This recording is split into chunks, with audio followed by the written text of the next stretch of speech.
La imaginación sociológica, por Charles Wright Mills. 12. 2. La gran teoría. 3. Pretendo exponer una teoría sociológica general. Los grandes teóricos exponen en realidad una esfera de conceptos de los cuales están excluidos muchos rasgos estructurales de la sociedad humana, rasgos reconocidos durante mucho tiempo y de manera exacta como fundamentales para comprenderla. Aparentemente, es esto cosa deliberada en interés a hacer de la ocupación de los sociólogos un esfuerzo especializado diferente del de los economistas y los teóricos políticos. La sociología, según Parsons, trata de aquel aspecto de la teoría de los sistemas sociales relativos a los fenómenos de la institucionalización de los tipos de valor-orientación del sistema social, con las condiciones de esa institucionalización, y de los cambios de los tipos con las condiciones de conformidad con y desviación de una serie de dichos tipos y de los procesos motivacionales en cuanto están implicados en ellos. Parsons, obra citada, página 552. Traducido y descargado de presunción, como debe ser una definición, quiere decir: los sociólogos de mi clase gustan de estudiar lo que las gentes quieren y acarician. También nos gustará averiguar por qué hay tal diversidad de valores de esos y por qué cambian. Cuando encontramos una serie más o menos unitaria de valores, nos gustaría averiguar por qué unas gentes se acomodan a ellos y otras no. Fin de la traducción. Como ha observado David Lockwood, esa formulación libra al sociólogo de toda incumbencia respecto del poder y de las instituciones económicas y políticas. Yo aún iría más allá. Esa formulación, y en realidad todo el libro de Parsons, trata mucho más de lo que se ha llamado tradicionalmente legitimaciones que de instituciones de cualquier clase. Se me figura que la consecuencia es transformar, por definición, todas las estructuras institucionales en una especie de esfera moral, o más exactamente en lo que se ha llamado la esfera del símbolo. Para aclarar este punto, me gustaría primero decir algo acerca de esa esfera, después estudiar su supuesta autonomía, y en tercer lugar indicar cómo las concesiones de Parsons hacen extraordinariamente difícil ni siquiera plantear algunos de los problemas más importantes de todo análisis de la estructura social. Los que ejercen autoridad intentan justificar su dominio sobre las instituciones vinculándolo, como si fuera una consecuencia inevitable, con los símbolos morales en que generalmente se cree, con los emblemas sagrados, con las fórmulas legales. Estos conceptos fundamentales pueden referirse a un dios o a varios dioses, al voto de la mayoría, a la voluntad del pueblo, a la aristocracia del talento y de la riqueza, al derecho divino de los reyes o a las supuestas dotes extraordinarias del gobernante mismo. Los científicos sociales, siguiendo a Weber, llaman a esos conceptos legitimaciones o a veces símbolos de justificación. Diversos pensadores han usado términos diferentes para referirse a ellos. La fórmula política o las grandes supersticiones de Mosca, el principio de soberanía de Luke, el mito del gobierno de Sorel, el folclore de Thurman Arnold, las legitimaciones de Weber, las representaciones colectivas de Durkheim, las ideas dominantes de Marx, la voluntad general de Rousseau, los símbolos de autoridad de Laswell, la ideología de Mannheim, los sentimientos públicos de Spencer. Todas estas denominaciones y otras parecidas atestiguan el lugar central de los símbolos del amo en el análisis social. Análogamente, en el análisis psicológico, esos símbolos del amo, pertinentes cuando se recurre a ellos privadamente, se convierten en las razones y muchas veces en los motivos que llevan a las personas a desempeñar determinados papeles y sancionan su representación de ellos. Si, por ejemplo, las instituciones económicas se justifican públicamente en relación con ellos, las referencias al egoísmo pueden ser justificación aceptable de la conducta individual. Pero, si se considera públicamente necesario justificar esas instituciones desde el punto de vista de la confianza y el servicio públicos, los antiguos motivos y razones egoístas pueden conducir a sentimientos de culpabilidad, o por lo menos de malestar, entre los capitalistas. Las legitimaciones públicamente eficaces se convierten con frecuencia a su tiempo en motivos personales eficaces. Ahora bien, lo que Parsons y otros grandes teóricos llaman valores, orientaciones y estructura normativa, se refieren principalmente a los símbolos de legitimación del amo. Este es, ciertamente, asunto importante y útil. Las relaciones de esos símbolos con la estructura de las instituciones cuentan entre los problemas más importantes de la ciencia social. Pero esos símbolos no forman ninguna esfera autónoma dentro de una sociedad. Su significación social está en su uso para justificar la organización del poder y las situaciones que dentro de ella ocupan los poderosos o para oponerse a ella. Su importancia psicológica está en el hecho de que se convierten en la base de la adhesión a la estructura del poder o de la oposición a ella. No podemos suponer meramente que una serie de estos valores o legitimaciones deben prevalecer por medio de que una estructura social se divida, ni debemos suponer que una estructura social deba hacerse coherente o unificada por ninguna estructura normativa parecida. Ciertamente, no podemos suponer simplemente que toda estructura normativa que pueda prevalecer sea, en ningún sentido de la palabra, autónoma. De hecho, para las sociedades occidentales contemporáneas, y en particular para los Estados Unidos, hay muchos indicios de que lo más cierto es lo contrario de cada uno de esos supuestos. Con frecuencia, aunque no en los Estados Unidos a partir de la Segunda Guerra Mundial, hay símbolos de oposición muy bien organizados que se emplean para justificar movimientos insurgentes y deponer a las autoridades gobernantes. La continuidad del sistema político norteamericano es absolutamente única, habiendo sido amenazada por la violencia interior solo una vez en su historia. Este hecho quizás figure entre los que han inducido error a Parsons en su concepto de la estructura normativa del valor orientación.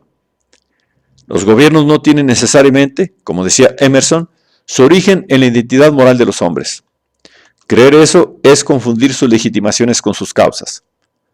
Con la misma frecuencia, o hasta con mayor frecuencia, las identidades morales que pueden tener los hombres de una sociedad quizás descansan en el hecho de que los gobernantes institucionales monopolizan con éxito y aún imponen sus símbolos del amo.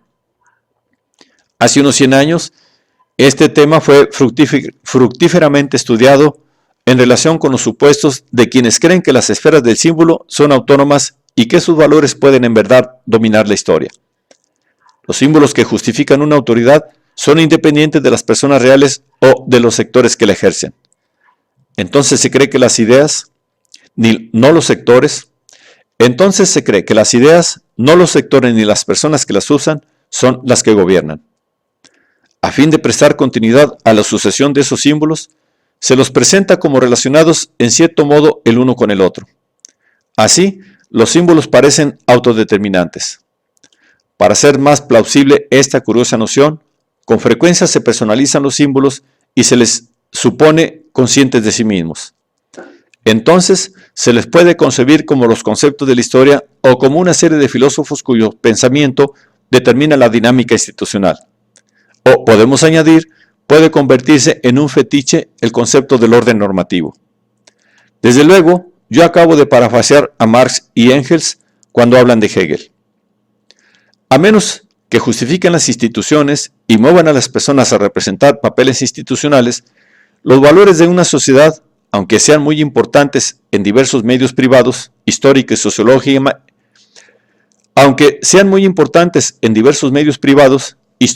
y sociológicamente son insignificantes. Hay, naturalmente, una acción recíproca entre los símbolos justificativos, las autoridades institucionales y las personas que obedecen. A veces no titubearíamos en asignar un papel causal a los símbolos del amo. Pero no debemos emplear mal la idea como en la teoría del orden social ni de la unidad de la sociedad. Hay mejores modos de interpretar una unidad, como en breve veremos. Modos que son más útiles para la formulación de problemas importantes de la estructura social y más cercanos a los materiales observables. Hasta donde nos interesen los valores comunes, lo mejor es formar nuestro concepto de ellos examinando las legitimaciones de cada orden institucional en toda estructura social dada, y no empezar intentando primero entenderlos y a su luz explicar la composición y la unidad de la sociedad.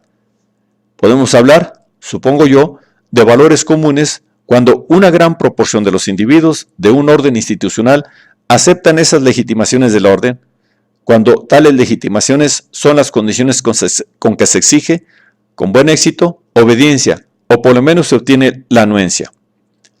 Esos símbolos se emplean entonces para definir las situaciones a que hay que hacer frente en diversos papeles y como patrones para las evaluaciones de jefes y secuaces. Las estructuras sociales que despliegan símbolos universales y centrales son naturalmente tipos extremos y puros. En el otro extremo de la escala hay sociedades en que un conjunto predominante de instituciones controla a toda la sociedad y sobreimpone sus valores por la violencia y la amenaza de la violencia. Esto no tiene por qué implicar ninguna quiebra de la estructura social, porque los hombres pueden ser eficazmente condicionados por la disciplina formal. Y en ocasiones, a menos que acepten las exigencias institucionales de disciplina, pueden no tener oportunidad de ganarse la vida. Un buen cajista, empleado por un periódico reaccionario, por ejemplo, puede, para ganarse la vida y conservar su empleo, someterse a las exigencias disciplinarias de su patrono. En su intimidad y fuera del taller, puede ser un agitador radical. Muchos socialistas alemanes consintieron en convertirse en soldados perfectamente disciplinados bajo las banderas del Kaiser, no obstante que sus valores subjetivos eran los del marxismo revolucionario. Hay mucha distancia de los símbolos a la conducta y viceversa, y no toda unidad se basa en símbolos. Señalar ese conflicto de valores no es negar la fuerza de las congruencias racionales. La discrepancia entre las palabras y los hechos es con frecuencia característica, pero también lo es la lucha por la consecuencia. ¿Qué es lo que predomina en una sociedad dada? No puede decidirse a priori a base de la naturaleza humana, ni de los principios de la sociología, ni por el fiat de la gran teoría. Podemos imaginar muy bien un tipo puro de sociedad, una estructura social perfectamente disciplinada, en la que los hombres dominados no pueden, por diversas razones, renunciar a sus papeles prescritos, pero no compartir, sin embargo, ninguno de los valores del dominador, y en consecuencia no creer de ningún modo en la legitimidad del orden. Sería como un barco tripulado por forzados a galeras, en el que el disciplinado movimiento de los remos reduce a los remeros a engranajes de una máquina y rara vez es necesaria la violencia del cómitre. Los forzados ni siquiera necesitan saber el rumbo del barco, aunque cada giro de la proa evoca la cólera del amo, único hombre a bordo que puede mirar adelante. Pero quizás empiezo yo a describir más bien que a imaginar. Entre estos dos tipos, un sistema de valores comunes y una disciplina sobreimpuesta, hay numerosas formas de integración social. La mayor parte de las sociedades occidentales han incorporado muchos valores o orientaciones divergentes. Sus unidades comprenden mezclas diversas de legitimación y coerción. Y eso, naturalmente, puede decirse de todo orden institucional, no solo del político y el económico. Un padre puede imponer sus exigencias a su familia con la amenaza de desheredarla o usando la violencia que le permita el orden político. Aún en pequeños grupos consagrados, como las familias, no es en absoluto necesaria la unidad de valores comunes. La desconfianza y el odio pueden ser las cosas necesarias para mantener unida a una familia amante. También una sociedad puede, naturalmente, florecer de un modo absolutamente satisfactorio sin esa estructura normativa que los grandes teóricos creen universal. No deseo exponer aquí ninguna solución del problema del orden, sino simplemente suscitar preguntas. Porque si no podemos hacer eso, debemos, como lo exige el fiat de una definición totalmente arbitraria, suponer la estructura normativa que Parsons imagina ser el corazón del sistema social.